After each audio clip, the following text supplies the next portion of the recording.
En el diario vivir de la gente, la política se ha convertido en una actividad despreciable y despreciada. Y los políticos, escasean las malas palabras para calificarlos. Hay excepciones. El problema es que son eso, excepciones.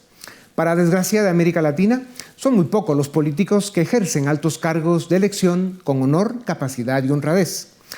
Dado los problemas, las amenazas y también las oportunidades en América Latina, la política debe ser la profesión más importante en las naciones y a las que más atención ponen los ciudadanos.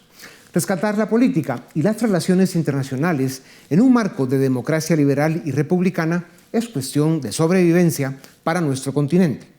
Para hablar sobre la urgencia de que los latinoamericanos rescatemos la política y encontremos el modelo de desarrollo que necesitamos, tengo el privilegio de presentarles a una excepción, a Carlos Alvarado, presidente de Costa Rica de 2018 a 2022.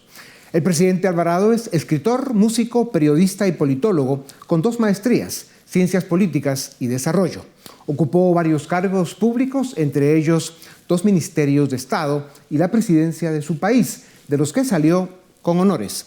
Presidente Alvarado, bienvenido a Razón de Estado. Muchísimas gracias, Dionisio. Es un gusto estar contigo. Muchas gracias, presidente. América Latina debe saber que usted ganó la presidencia de su país a los 38 años en 2018 y la entregó en 2022 con 42. Tuvo logros importantes. Navegó la pandemia con buenos resultados. Gestionó con prudencia la situación fiscal de su país, aplicó políticas públicas serias y salió con las manos limpias y la frente en alto. Hizo lo que pudo. Pocos presidentes pueden decir eso en América Latina. ¿Qué 2 o 3 grandes decisiones dejó pendientes y de las que hoy se arrepiente de no haber ejecutado? Bueno, primero, muchas gracias, Dionisio. Es un honor estar contigo.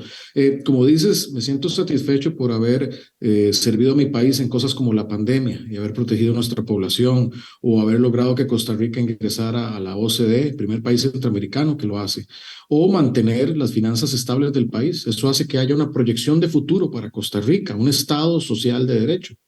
Sí, uno desearía muchas veces hacer más, pero tiene que escoger las batallas y también hay que dejar el poder. Es parte del ejercicio democrático, no se puede hacer todo y hay que dejarle a otros cosas que hacer. Me hubiera gustado lograr la prohibición petrolera definitiva para Costa Rica, para consolidarnos como un país verde, sostenible. No lo pude hacer por otros énfasis y por la falta de los votos al final en el Congreso.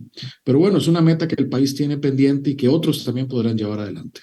Presidente, como dicen, si los ciudadanos no se meten con la política se mete con ellos. Solo hay que ver lo que ésta ha hecho en nuestro continente, pero en especial con Cuba, Nicaragua y Venezuela, o en el país de Borges, Messi y Eva Perón, en Bolivia, o lo que está haciendo la política en Perú, manoseada por Evo Morales, el Grupo de Puebla, Moscú y Pekín, para votar un gobierno constitucional.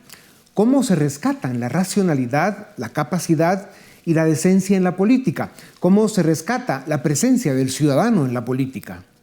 Bueno, primero yo creo que, aunque sea tan difícil desde el punto de vista personal, los ciudadanos y sobre todo las buenas personas, que son tantas que hay en nuestra región, tienen que involucrarse. Y es una decisión muy difícil porque es un sacrificio. Hay que involucrarse. Involucrarse en política no necesariamente significa que todos tenemos que hacernos o diputados o diputadas o aspirar a la presidencia, pero lo mínimo es que debemos dejar la indiferencia, tenemos que informarnos, tenemos que en nuestros espacios inmediatos participar, contribuir con argumentos, no con desinformación, contribuir con empatía, no con odio, ser responsables como ciudadanos y ciudadanas. Eso es un ejercicio también de la política. Y habrá otras personas que están llamadas que sí deben tomar posiciones. Decía Platón en la República que el mayor miedo del ciudadano debe ser que los puestos altos sean ocupados por personas peores que él. Y ese debe ser un miedo que deben tener los ciudadanos. Hay que tener la confianza en que podemos aportar cosas buenas al país y más bien cuando la gente se aleja de la política por esa desidia, por todo esto, pues esos espacios quedan vacíos. Hay otras personas, tal vez sin escrúpulos, que están deseosos de tomarlos. Hay que involucrarse cada quien a su medida. Presidente, la política se ha degradado en todo el mundo, por eso los ciudadanos le huyen. Hoy la desinformación, la mentira y la confrontación toman cada día más espacio en nuestras vidas. Y con las nuevas tecnologías les será más fácil a politiqueros criminales y caudillos autoritarios tomar el control totalitario de gobiernos y países. ¿Cómo se defienden los ciudadanos ante esta realidad que por el momento va para peor? Pues creo, Dionisio, lo primero es preguntarse por qué entonces involucrarse. Si es algo tan difícil, ¿por qué lo vas a hacer? Y yo lo que le diría a los ciudadanos es, todos tenemos seres queridos, sobre todo hijos o hijas, nietos o nietas, y hay que construir un futuro mejor para quienes amamos. Porque cuando esas personas, nosotros estemos más en nuestra vejez y esas personas vayan para arriba, nos van a decir, papá, mamá, ¿y tú qué hiciste? ¿Por qué dejaste que esto se fuera en una mala situación? Hay que construir las respuestas que les vamos a dar a la futura generación desde ahora. Creo que frente a tanto tan negativo que hay, como lo dices bien, esa fuerza de amor es la que nos tiene que llenar para involucrarnos y ojalá hacer cambios positivos. Ya. Presidente, su país, Costa Rica, considerada desde hace décadas la Suiza de América, está siendo invadida por bandas criminales y cárteles de la droga. Con un vecindario contaminado y mediocre y un continente comprometido con el populismo, el autoritarismo, la corrupción y la irracionalidad política, ¿cómo se salva Costa Rica en los próximos 10 años de esta marea roja y ola criminal que arrasa todo el continente? Bueno, en efecto, Costa Rica nos estamos viendo sometidos por mucha violencia, crimen organizado. En mi periodo tuvimos que luchar contra una tendencia creciente a los homicidios y se logró estabilizar y disminuir, una tendencia que continúa hoy. Eso requiere, por un lado, la acción policial, pero tiene que haber, por otro lado, acciones preventivas, mejorar la calidad de todas las personas, todas las oportunidades en todos los rincones, sobre todo las personas más vulnerables. Tenemos que ir a hacer trabajo de prevención, de desarrollo social en todos los rincones y el Estado, la política, las empresas privadas, las organizaciones no gubernamentales, tenemos que involucrarnos todos para lograr eso. Y también la región. Eso es uno de los principales riesgos de América Latina y de Centroamérica, el crimen organizado. Y eso también nos llama a unirnos para luchar contra ese flagelo. Presidente, América Latina cierra una década de estancamiento económico, de 2013 a 2022. Esto ha causado malestar en las clases medias que apenas salieron de la pobreza, gracias al crecimiento económico marcado por los precios de las materias primas. Pero hoy ven perdido el avance que habían logrado. ¿Qué otros factores están generando descontento social e inestabilidad política en la región? ¿Cómo se enfrenta la conspiración geopolítica del eje Pekín, Moscú, Teherán, Grupo de Puebla? Bueno, yo considero, Dionisio, que tenemos que trabajar en el tejido de nuestras sociedades. Tenemos sociedades que tienen mucha desigualdad a lo interior y eso se refleja en estos malestares y en esos estallidos. Hay potencial de inestabilidad en nuestras democracias y tenemos que buscar cómo mejorar la situación de todas las personas para generar ambientes de mayor convivencia. Creo que además de los temas de desigualdad, cada vez más tenemos que abordar los temas de género. Hay mucha desigualdad en nuestros países entre hombres y mujeres, como hemos visto en Perú recientemente, pero en otras latitudes, los temas de la raza tenemos que retomarlo y la etnia en América Latina. No lo estamos viendo en Estados Unidos, hay grandes discusiones sobre los temas raciales que son muy importantes en la política y nosotros en América Latina a veces no vemos esas temáticas. Y por supuesto la desigualdad económica. Hay que trabajar mucho en oportunidades para todos y todas. Esa es la clave.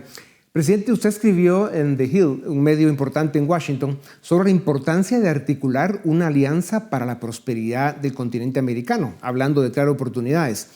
Para que las economías crezcan, la política debe crear las condiciones de estabilidad y las certezas para la inversión, el crecimiento económico y la creación de oportunidades.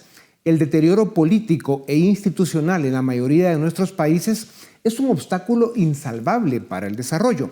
¿Cuáles son los ajustes y las tareas que debemos hacer con nuestras democracias para sentar bases fuertes para un crecimiento estable y sostenido?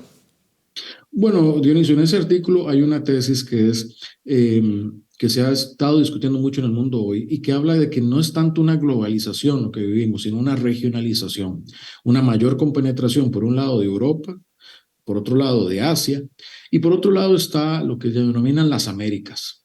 Pero en las Américas o en nuestro hemisferio no hay tanta sinergia entre América Latina, el Caribe y los Estados Unidos. Y estamos perdiendo todos una oportunidad. Y al mismo tiempo, esa pérdida de oportunidad es un riesgo. Hay áreas en las que tenemos que colaborar más estrechamente. Por ejemplo, América Latina es un exportador neto de alimentos. Eso es una de sus ventajas al futuro en un mundo que va a tener escasez de alimenticia. Uno de los grandes riesgos de América Latina, somos exportadores netos de combustibles fósiles y gas a un mundo que el 2050 ya no va a consumir eso. Ese es un gran riesgo de América Latina. Entonces, entender que ese camino conjunto lo recorremos todos, porque si un país de América Latina está en riesgo, no solo está en riesgo él o él, está en riesgo toda la región. Eso es lo que no tenemos que acabar de entender. Claro. Y también un poco la política exterior de los Estados Unidos. Eso llama a que trabajemos como equipo, que nos tratemos con respeto y como iguales, pero entendemos que el futuro de todas y todos está asociado en este mundo regionalizado. Claro, exportamos combustibles fósiles y gente, ¿no? Contradicciones y disfunciones, una tragedia. Presidente Alvarado, ¿qué debe hacer el ciudadano frente a una América Latina que se pierde en el oscuro laberinto del populismo, el autoritarismo, la corrupción, el narcotráfico y la incompetencia insolente de la mayoría de aspirantes pretenciosos a cargos públicos?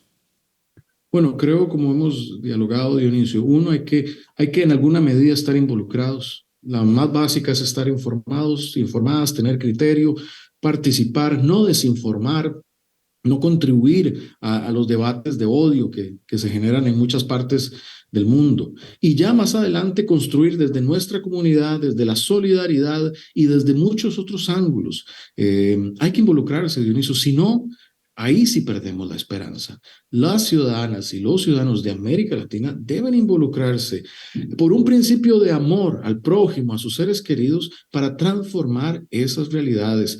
La indiferencia, todavía más peligroso que el populismo o que la desinformación que vivimos o que el crimen organizado, es la indiferencia ciudadana. Si somos indiferentes ante estos males, ahí sí que perdemos la esperanza. Hay que involucrarse por difícil que sea.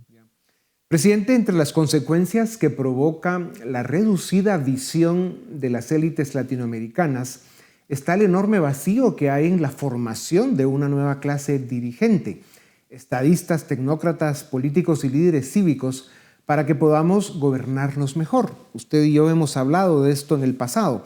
La crisis que vive la región da cuenta de ello.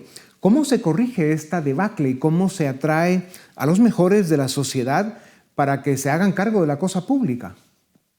Bueno, Dionisio, yo creo que en mi experiencia hay un gran acervo de personas en América Latina. No es que no tengamos personas, hay intelectuales o gente de la sociedad civil, las hay, las personas capaces, las personas éticas, pero también hay una competencia ciertamente en la esfera de poder y hay otras personas con otros principios también que están participando y eso será siempre la constante.